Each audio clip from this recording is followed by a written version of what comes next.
Sobrang nakakagulat na balita. Grabe, President BBM, nagalit na. Tinanggal na lahat sila sa pwesto, nagulat si Vice President VP Sara. Ayon sa nakalap nating impormasyon, inalis na lahat ni PBBM sa pwesto.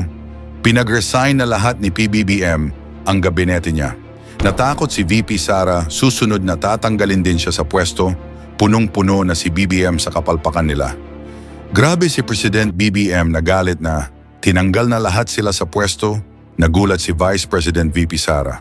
Tara panoorin natin. Sabi nga natin, walang puwang ang tamad at korap sa administrasyon ni Pangulong Marcos Jr. Ace Romero, Philippine Star.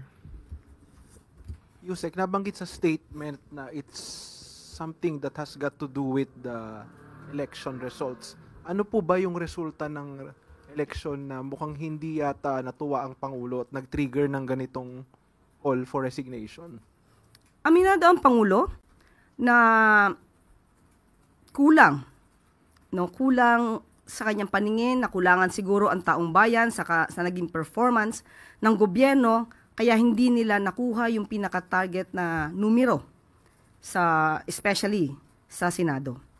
Pero kahit ano pa man yan, kung ano man maging-resulta, ganito pa rin dapat ang gawin ng ating Pangulo, mas mapabilis pa rin ang performance ng administrasyon. Yun din po talaga ang nais ng ating Pangulo. Referring to 12-0 po yung number na sinasabi niyo, target? Mas maganda kung 11-0. Yeah, mas maganda po. So hanggang kailan po kaya yung magiging action ng Pangulo?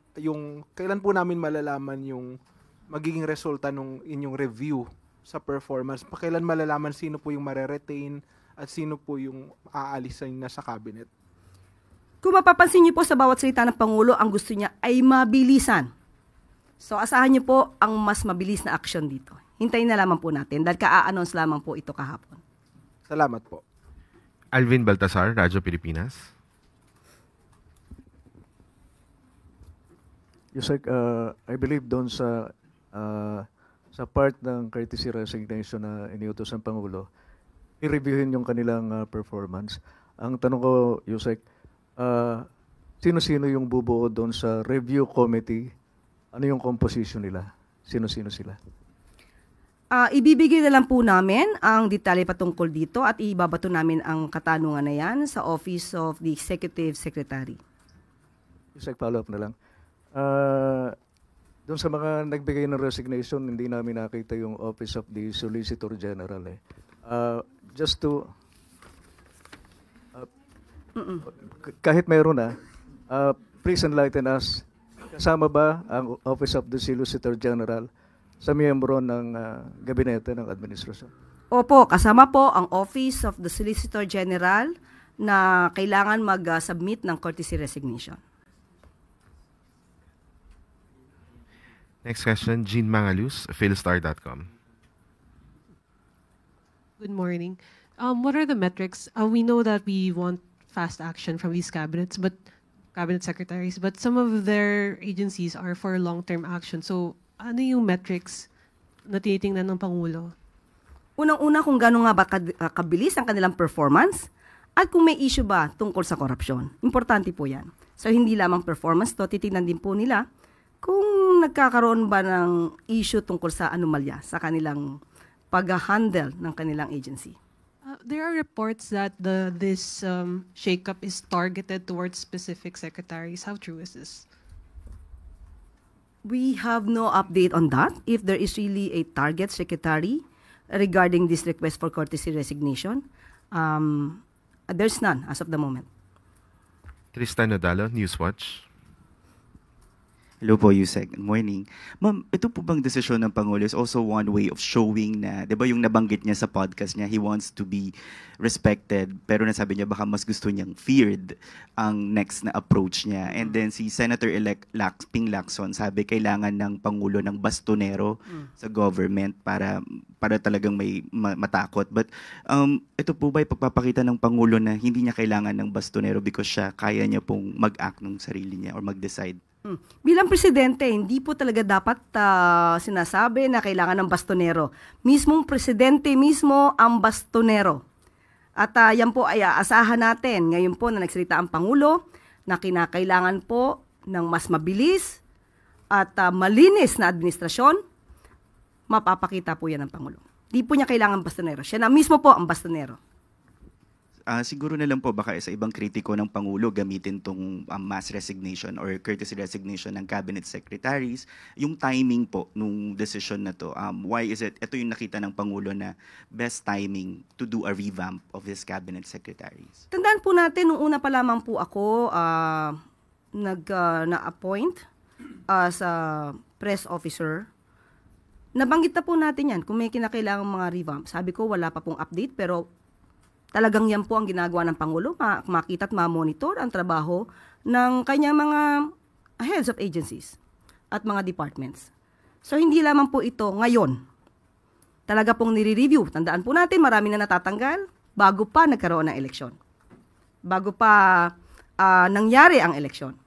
So siguro mas naramdaman lang naman Pangulo itong naging eleksyon na mas kailangan pa ng mas mabilis ang pagtatrabaho ang administrasyon para sa taong bayan. Maricel Halili, TV5.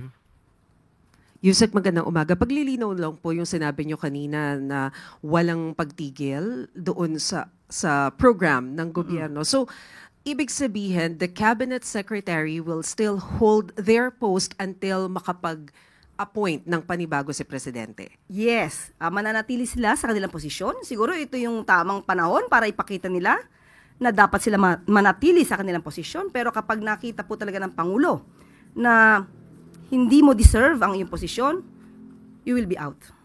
Pero Yusek, how frustrated is the President for him to lead into this direction, asking all the cabinet to submit their courtesy resignation, and how big a factor is his most recent approval ratings? Approval ratings, ang recent, medyo mataas naman. So nakita naman natin na mataas pa rin ang tiwala ng taong bayan sa Pangulo. At hindi naman po kasi maganda rin sa parte ng Pangulo na isahin niya ang bawat sekretary, alamin kung ano ba ang performance mo, kaya dapat lahatan po ito. Para sabi nga nila magkaroon ng elbow room ang Pangulo sa pagpili ng tamang leaders na mamumuno sa kanyang administrasyon. Sorry, ma'am. Is it right to say that he is frustrated with the performance of some of the cabinet secretaries? Yun po ang lumalabas. Thank you. Follow-up question, Eden Santos, Net25. Okay. Yusek, good morning po. Yung pong cabinet revamp, hindi po ba iyon layo na ilihis umano yung sisig sa Pangulo? Dahil kung binabanggit niyo po na yung performance ng ilang mga cabinet secretaries, since sila po ay nagsisilbing alter ego ng Pangulo, hindi po ba parang sa kanya rin yun na babalik? Kaya nga po tatanggalin. Para po mas mapaganda pa ng Pangulo ang performance ng kanyang administrasyon. Thank you po. Follow-up question, Gilbert Perdiz. Good morning po, Yusek. Nanawagan po si Senator Coco Pimentel kay Pangulong Marcos na maigi daw na talaga ng mga cabinet members na walang political ambitions at hindi nangangarap na mahalal sa 2028 elections. Anong reaksyon ng palasyo dito? Maganda pong suhestyon yan. Dapat po kasi ang nagtatrabaho dito, hindi pang sarili lamang, hindi pang negosyo, kundi para sa taong bayan. Magandang suhestyon po yan at malamang po ay kasama rin po yan sa magiging criteria ng Pangulo sa pagpili ng mga bagong cabinet secretaries. Thank you po. Follow-up question, Ira Pakaniban, DCRJ.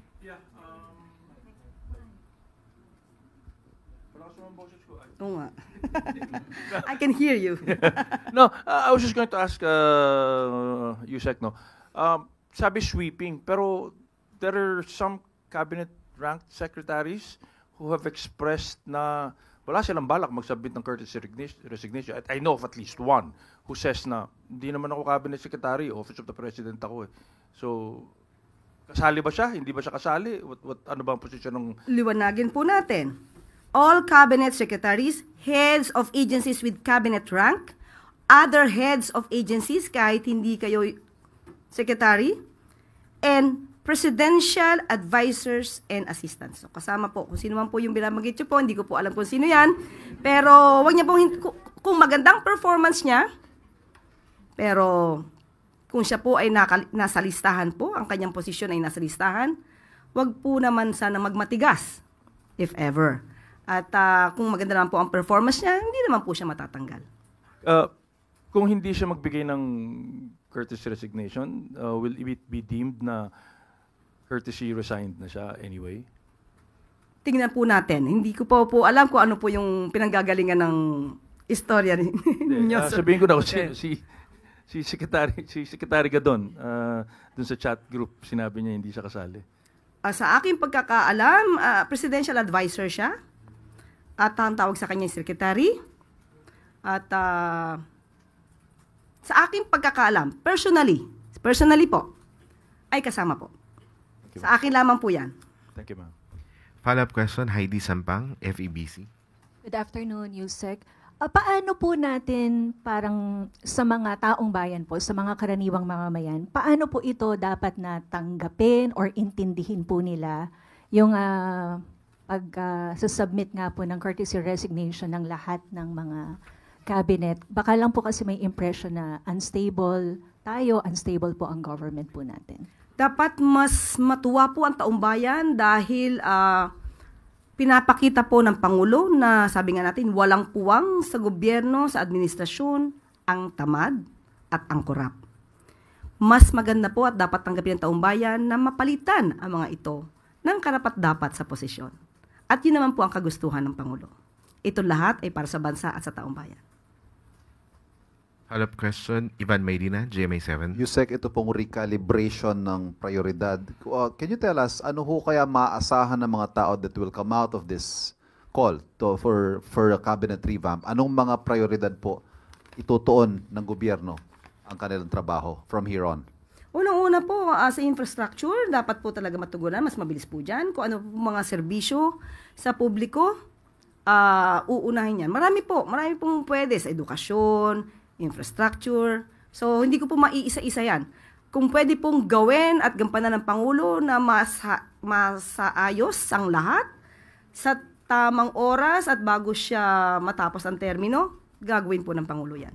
At ito ho ba ang panahon na makikita natin from here on again, yung sinasabi ng Pangulo na marahil kailangan ng mas mabagsik pamumuno? Opo. Umpisa lamang to. Follow-up question, Sam Medinilla, Business Mirror. Good morning, ma'am. Na-mention po nila earlier na medyo may mga hindi aspect ng past 3 years na performance yung administration na hindi satisfied si Pangulo. Ano po kayang aspect nun na yung hindi satisfied si President? Is it security, economy, social welfare? Okay, sa ngayon po at wala po tayong pinakadetalye patungkol dyan at magkakaroon pa lamang po niya ng pag-i-evaluate. Kapag ka po nagkaroon na po ako ng anumang detalye patungkol po dyan, ibibigay ko po sa inyo kaagad. Tapos ma'am, dati nung nag-start pa po yung administration, naging concurrent po si Pangulo ng Department of Agriculture. May plans po ba siya na mag-take over sa some cabinet position? Ngayon po, wala po. Dahil ang sabi naman po ng ating Pangulo, tuloy-tuloy lamang po ang trabaho during this transition at hintayin na lamang po nila kung sila po ay matatanggal o hindi. Tapos last na lang for my part, ma'am. Na-mention po nila na lahat ng cabinet secretaries na nag-submit ng courtesy resignation magko-continue pa rin sa performance ng trabaho nila.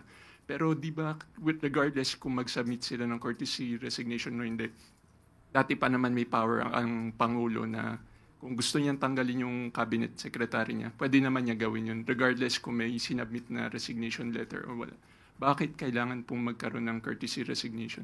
Para po lahat. Lahat. Ma-realize ng lahat kung sila ba'y nagkulang o hindi. Thank you, ma'am. Next question, Clay Perdilla, PDV4. Morning, Secretary. Other topic po. Can the Palace clarify whether the President is indeed planning to sit in the Bicameral Conference Committee? And how does the Palace view statements of other senators that even if the President is willing, he cannot and should not sit in the Bicam, as the Constitution does not allow it po? Literally, he will not definitely sit during the Bicam meeting. This is just an expression to show to the people that he will keep an eye on the national budget for 2026. So it should be at least, it should be based on the priorities of the government. The budget should be based on the priorities of the government, and it should prioritize the shovel-ready projects of the government. So yun lamang po. Follow-up question, Ace Romero, Philippine Star. So apparently yung sinabi po na uupo si Pangulo sa Bicam, tututukan ang ibig sabihin po, no? Tututukan yung Bicam to ensure na yung priorities ay masusunod at hindi mangled yung budget. How confident is Malacanang that the next budget process will not experience yung nangyari noong 2025 wherein you have to meet with cabinet members after the approval of the budget to think of ways on how to fund the programs that were deprived or stripped of funds by some lawmakers? How confident na hindi mangyayari ulit yung this budget season? Kaya nga po nagsalita ang Pangulo na tututukan ito. But are you optimistic na it won't happen again, or meron pa rin kayong concerns na baka magkaroon pa rin ng ganong mga senaryo? I do not want to answer hypothetical questions. Hindi natin sinasabi na negatibo. But we should always be optimistic. Salamat po. Next question, Richmond Quevedo, Daily Tribune. Good afternoon po, Yusek. On the topic of sanctions imposed by the United States to the International Criminal Court, balikan ko lang po itong sanctions ng US. The United States unequivocally opposes and expects our allies to oppose any ICC actions against the United States, Israel, or any other ally of the United States that has not consented to the ICC jurisdiction. As the Philippines is an ally of the United States, how is the Philippines going to respond in case po maglabas ng warrant of arrest ng ICC through the Interpol sa iba pang involved sa kaso po ni former President Rodrigo Duterte? Kung ano po magiging responde ng pamahalaan, ito naman dapat ay naaayon sa batas. Pero as of the moment, we do not have any update on that. Let's just wait and see. Thank you po, Yusek. At bago po tayo magtapos, meron pa rin po tayong good news. Nakatakda namang dumalo si Pangulong Ferdinand R. Marcos Jr. sa 46th ASEAN Summit sa Kuala Lumpur, Malaysia mula May 26 hanggang 27. Para bigyan tayo ng detalye sa mga magiging aktibidad ng Pangulo roon, makakasama natin si Department of Foreign Affairs Deputy Assistant Secretary Dominic Xavier Imperial. Good morning, sir.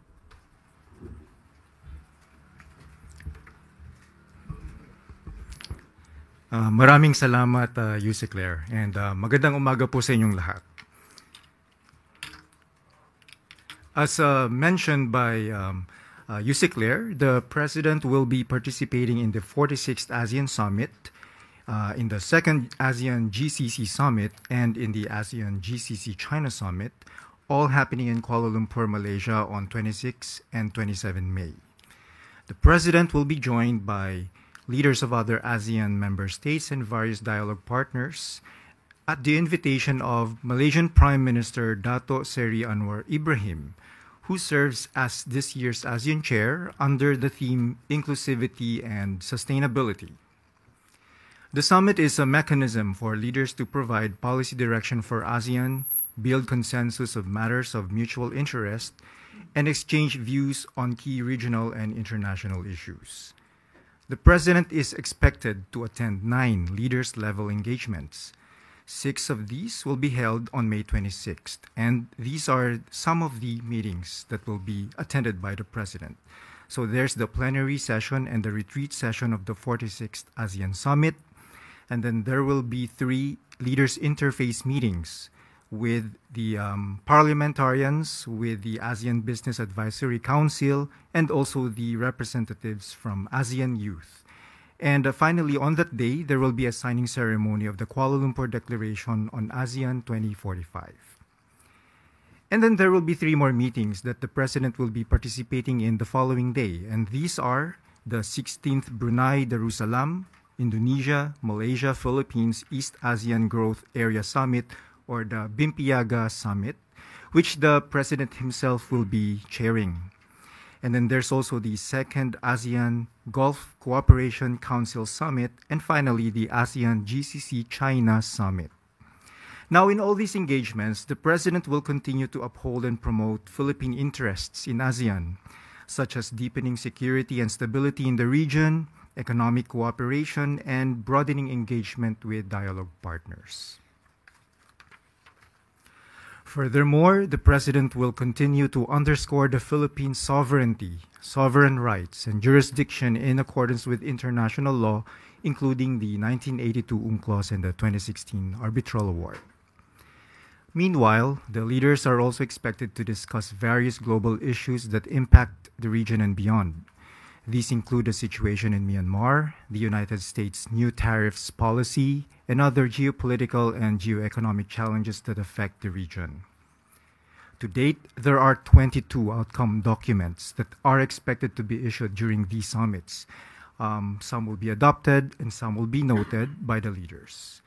And just a few of these outcome documents include the Kuala Lumpur Declaration on the ASEAN Vision 2045, the joint statement of the 2nd ASEAN Gulf Cooperation Council Summit, and the joint statement of the ASEAN GCC China Summit. Finally, the President will possibly have a number of bilateral meetings with his counterparts at the silence of the summits.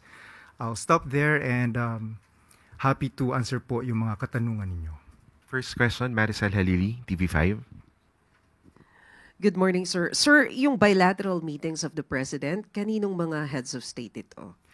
We are still in the process of confirming, but we are hearing of possible bilateral engagements with Laos, with Kuwait, and also with Vietnam.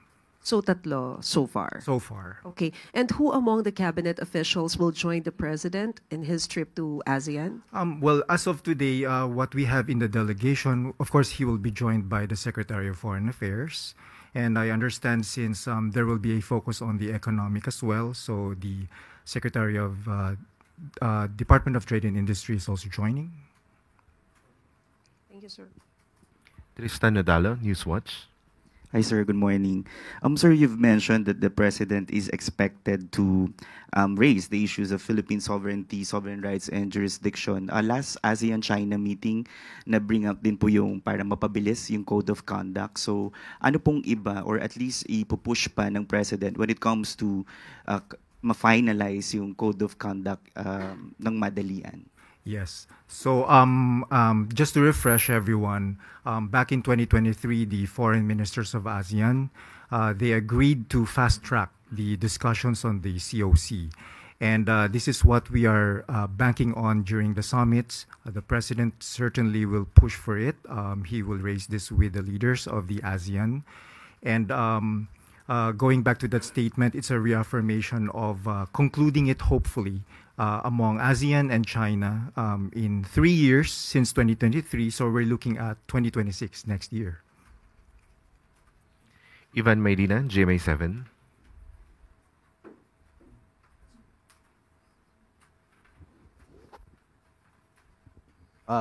Sir, good morning. You said that there will be at least 22 documents to be adopted, among them the Kuala Lumpur Declaration and many others.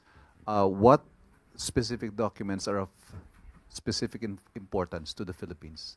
One of them, of course, would be the joint statement because this will be agreed upon by the leaders. So we're looking at the joint statement of the ASEAN leaders, joint statement also with GCC and with GCC and China leaders. I cannot give you the details because these are still being negotiated, but certainly it will cover the 3 pillars in ASEAN. So we're looking at peace and security, perhaps on maritime cooperation, and then there's also the economic cooperation. We're all familiar with the usual discussions on, for example, digital transformation within ASEAN. So those things will be covered. I understand there will be something about artificial intelligence. and on the social-cultural, the people-to-people ties, and of course, looking at climate change, that will be part of the discussions. So those are the broad topics that I can share as of the moment. Any trade agreements that are expected to be finalized, especially in the context of the U.S. tariffs? No trade agreements will be finalized, but certainly this will be a topic during the summit. Thank you. Ace Romero, Philippine Star. Good morning po. You mentioned that one of the topics to be discussed is yung US tariffs. Ano po particular yung mga lines o kaya yung mga ipupush ng ating Pangulo with regard to this, given na malaki yung nakikitang impact nito sa global economy? So regarding the U.S. unilateral tariffs, I'd like to go back to what the economic ministers did a few weeks back, which they issued a joint statement among ASEAN regarding the unilateral tariffs. And gusto ko lang po i-stress doon yung magiging action ng ASEAN member states, which is, of course, they are concerned, but at the same time, we will not, the region will not do a retaliatory measure. Instead, palalaganapin po natin yung maigting na more on bilateral and also multilateral engagement with the US para po maging maganda yung kalabasan ng discussions na yun. As you may recall, we have a team that went to Washington, D.C. earlier. I understand it was led by Secretary Go and also by DTI Secretary Roque. So they were there to discuss this bilaterally with the United States. But under the ASEAN framework, meron din po tayong discussions on that. The details of which, though, is still being discussed and negotiated, and hopefully we'll be able to come up with something in more detail after the summit. But definitely, nasa ano po yan, nasa agenda ng ASEAN, and the President is also looking very much into it. So yung mga nabanggit po nyo, yung additional engagements, yung no retaliation, more dialogue with the US, ito po ay inaasahan nating susuportahan ng Pangulo sa kanyang engagement sa ASEAN. Yes, so meron tayong the way to see it is meron tayong ginagawang bilateral discussion with the United States, and under the ASEAN framework naman, the President is very supportive of those non-retaliatory measures. Instead, we're going to do something na it will be beneficial to all the ASEAN member states as a whole. Salamat po. Alvin Baltazar, Radyo Pilipinas. Sir, good morning. Is there a chance for the President to meet with the Filipino community? I have no information about the meeting on the Filipino community in Malaysia, but happy to share that information in case we have confirmation. Just to give us an idea, sir, ano ba ang profile ng ating mga Filipino sa Malaysia? So we have around 200,000 Filipino nationals in Malaysia. And varied po yung kanilang profile. So we have professionals. We also have non-professionals in the field of services, for example. And many of them also are spread out in Malaysia. So yeah, that's the what we have for the Malaysia in our Filipinos in Malaysia. Tristan Nadalo, Newswatch. Hi sir, ako po ulit. Sir, may reports din na lumalabas na it's expected din na mag-vote ang ASEAN for Timor-Leste's membership. May ganun po ba sir na part ng ASEAN Summit? And if yes, ano pong magiging position ng Philippine government? Because last time may issue with Arnie Teves and Timor-Leste and ASEAN. The agenda, the Timor-Leste accession to the ASEAN is certainly in the agenda. So kasama po siya sa magiging discussion ng leaders natin. And we are following actually a roadmap. There's a roadmap for Timor-Leste to be able to accede to the ASEAN. And we are following that. And as regards naman po dun sa case ni Teves, it's actually a DOJ matter. So I'm not able to comment on that, but certainly we are supportive of Timor-Leste joining the ASEAN. Ace Romero, Philippine Star. In a recent phone conversation with Malaysian Prime Minister Anwar, nabanggit po na pag-uusapan din yung sa Myanmar, yung sa ceasefire. Ano po yung mababanggit kaya ng Pangulo with regard to the Myanmar situation given that the topic was raised during a previous conversation with the Malaysian leader? As you know, the Philippines will be the incoming chair of ASEAN next year. So ang napag-usapan po nila is really how Malaysia as the current chair and the Philippines as the incoming chair will be able to work together para magkaroon ng progress dun sa nangyayari sa Myanmar. So that's the general discussion, but hoping we'll be able to share more details as the two leaders meet in Malaysia. So will he express support for the ceasefire na pinananawagan ng Malaysian government? Yes. So that's part of the agenda also of the president to call for more or to deepen yung cooperation on the ceasefire within Malaysia, Myanmar rather. Thank you po. Do we have more questions for Deputy Assistant Secretary Imperial? Jojo Montemayor, Malaya.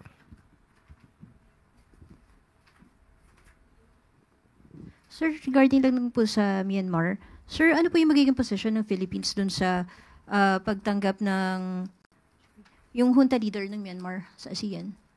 So